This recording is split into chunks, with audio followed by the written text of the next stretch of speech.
Gallant is going to be, I think, the busiest curler in the world over the next little while. You are going to become the first Canadian to play in both disciplines in curling at the Olympics coming up, and then you got more, which we'll get into after that. But what's it like right now? You're just a few weeks away from the Olympics. How are the nerves, and what's the schedule, and how are you preparing? Fill us in. Yeah, it's exciting right now. I like the excitement starting to set in, and it's been quite a long time since Jocelyn and I qualified, and you kind of know you're going so far ahead of time. It's a lot of planning and waiting, and just kind of biding some time. But now they're only a short bit away from going. It's getting exciting. Yeah, lots of practicing, feeling prepared. Like it's that all of that time has created a nice bit of preparedness and the feeling confident that we've been able to check all the boxes over the last kind of 9 months or what it might be since we've qualified. How do you prepare for the two disciplines? Like you're obviously practicing for mixed doubles. You're obviously practicing for the guys with the four-player team. I mean, are you going back and forth? Are you doing double duty, or are you just kind of managing both? Yeah, it's not a whole lot different than what I would do otherwise, because Jocelyn and I, we train at the Glencoe. We're there almost the same time every day. Uh, we spend probably half our time practicing together, and the other half of my time I generally spend practicing with Benny and Webby from our men's team. So it's kind of been a continuation of that, and spending a little bit of time, off the ice on strategy and the mixed double side of things, because it's maybe one of the aspects of mixed doubles that Joss and I haven't dove into quite as in-depthly over the years as we have this year. Just felt like that might be a little bit of an area for us to be a little more prepared going into the game. So we spent some time there, and it's just been nice to get to work with, Scotty from the mixed doubles as the team leader. He's got a lot of information that he's been able to give us over the last year, and we've had a full-time coach with Laney Peters with our doubles team since the trials last year, and just having those two involved on the mixed double side of things, it feels like a full team, and we've really been able to approach it well. And then it's the Team Jacobs team with Paul and everyone. For the last 18 months, it's felt like a well-oiled machine. So it's just kind of keeping that rolling and doing the things that have made us successful. And yeah, it's pretty exciting. I know, like, we've all been there before, obviously, on different teams. To go together is something we're pretty excited for. It just feels like it's got this new team, and we get to go to the big show together. It's unreal. Yeah, I was going to ask you about that. Like, the is it easier to go as a couple, do you think? And you guys both have experienced the Olympics before, so I guess, as much as you can expect. I mean, every Olympics, I'm sure, is different. But is it going to be, do you think, a little bit easier to sort of navigate a few things and know how certain things might operate? I think so. I think that experience we gained in Beijing is going to be really helpful. And there's no one going for the first time in our mixed doubles team or our men's team, which there's a lot of comfort there. I'm really excited that it's a kind of, I would call it, normal games. Beijing was a little bit different with the pandemic. Right. So we're going to have our normal crew of family and friends that are going to be around us at the event as well, which is just feels normal. It's what we're used to. We're used to having our parents and even our son now at these major events with us. And in Beijing, where my father was coaching one of the teams, and Jocelyn was there competing too. But other than that, we were more or less alone with our teams, and this just feels, yeah, we're excited. We get to share this big event with our families, and I think that's one of the things we're most excited for, and one of the things that's going to be probably most different between the Olympics. So it's but all the other things, like this major Olympic event with all these other athletes and competing in different sports, and just kind of the high profile of what the Olympics is. We've experienced that before, and just puts you a little bit more at ease, I think, going in the second time.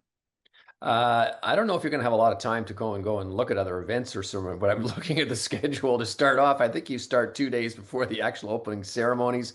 I think I counted that you play the first, if you go all the way to the gold medal in the mixed doubles, and I think you have 10 days of consecutive play before you get a break or something. I don't know if I have that quite right, but it's a pretty busy time, isn't it? Yeah, it's going to be yeah, kind of one day after the next, right? It's eat, sleep, curl, and it's it is going to be busy, but at the same time, there's nothing really I'd rather be doing. It's just what I love to do, and it's going to be a lot of fun. It's nice that there's two different disciplines. I always say over the course of the year, when you get to switch between mixed doubles and men's, it makes each discipline a bit more refreshed and brings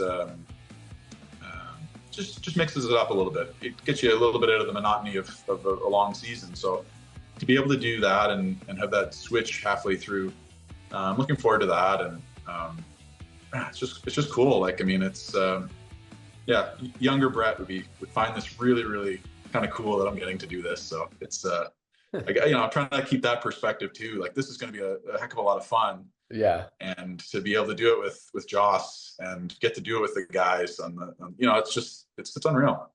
Let me just sort of, I know I said I'm going to contradict myself because I know you're going to be busy, but I know you probably will want to go and see at least some of the other athletics and competitions. Any particular ones? I mean, hockey, I guess, is maybe the obvious one, but is any sport you'd really love to go and watch a game of? I mean, don't get me wrong, I would love to watch the hockey, but we're just in a different area. Like, we're too kind of too far away to catch any of the hockey action. I know the bobsled, skeleton, luge. That's just down the road from the curling rink. So I'm hoping that we can get away, maybe catch a couple of their runs.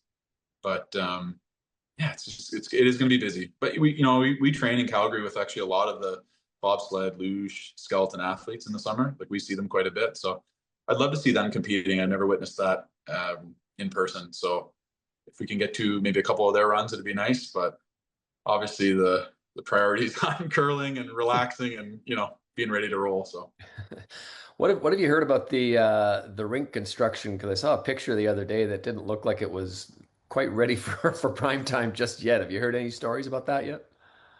as far as the curling venue, Yeah. I haven't heard too much. I know we had like, our coach Laney was at the World Juniors, which was there about a year ago as a test event, and she Okay. said it was great, but a lot of the upgrades that they were going to make before the games hadn't been completed yet. So I think Okay. some of the HVAC systems and things like that will help them really make quality ice. I don't believe they were all in place yet, but I'm not an ice maker, and I just leave that up to the pros. And I'm getting the bit of the vibe, especially following along with the hockey arena, that things are going to get done, and you just got to have trust that everything will be ready to roll, and leave that up to the experts. Okay. So here's what I've got as your calendar for the next little while. If I'm right, you can tell me if you're wrong. I think you're still planning to play the Brier, aren't you? Yep, yep. Okay, so here we go. You got mixed doubles from the 4th to the 11th of February, the full team Olympics, February 12th, 22nd. You got the Brier from February 27th to March 8th. And let's say you win that, you'd go March 27th to April 4th at the Worlds. You could be like the first guy to win the big quad. I mean, if you were ever to capture all four of those events in one season, I don't know if anybody could ever beat that again. That would be a pretty good record. But how do you sort of compartmentalize each one as you look at the next month and a half or 2 months? Yeah. I mean, honestly, the only thing on my radar right now is the Olympics. Like, really to focus in on that. I'm just, and really it's the doubles. Honestly, right now it's focusing on that next event. And Joss and I are off to Sherwood Park this weekend to play our last mixed doubles tune-up event. So it's one event at a time. They're really exciting events. They're not hard events to get up for. When you talk That's true. about the Olympics, the Brier, potentially World Championship, like these events are exciting ones to have on the calendar. We're not, going to the local cash deal in the middle of nowhere or anything like that. So it's exciting. Um, even at this stage of my career, I love playing these big events. The Brier in St. John's is not one that we would ever want to miss No. out on, because we all know what that's going to be like. It's going to be incredible, but especially with that, it's obviously going to be Brad's last year. But those fans in St. John's, we know they're going to bring it, and it's going to be exciting. So yeah, it's another one that we want to be there, and we want to play our best at. But it's one event at a time right now. Get those Olympics. Let's get going over there to Italy, and let's get started. All right. Well, it is approaching fast and quick. Listen, we wish you the best of luck in everything that you take care of on the ice, and Congratulations on being the first Canadian to play both events at the same Olympics, and as I say, maybe a couple of gold medals as you step onto the ice at the Brier would create a little swagger when you're going up against one of the top teams out there. Yeah, we'll try our best to make that happen. So yeah, it's gonna be a great couple of months, and pretty excited for it. Okay. Thanks, Bob.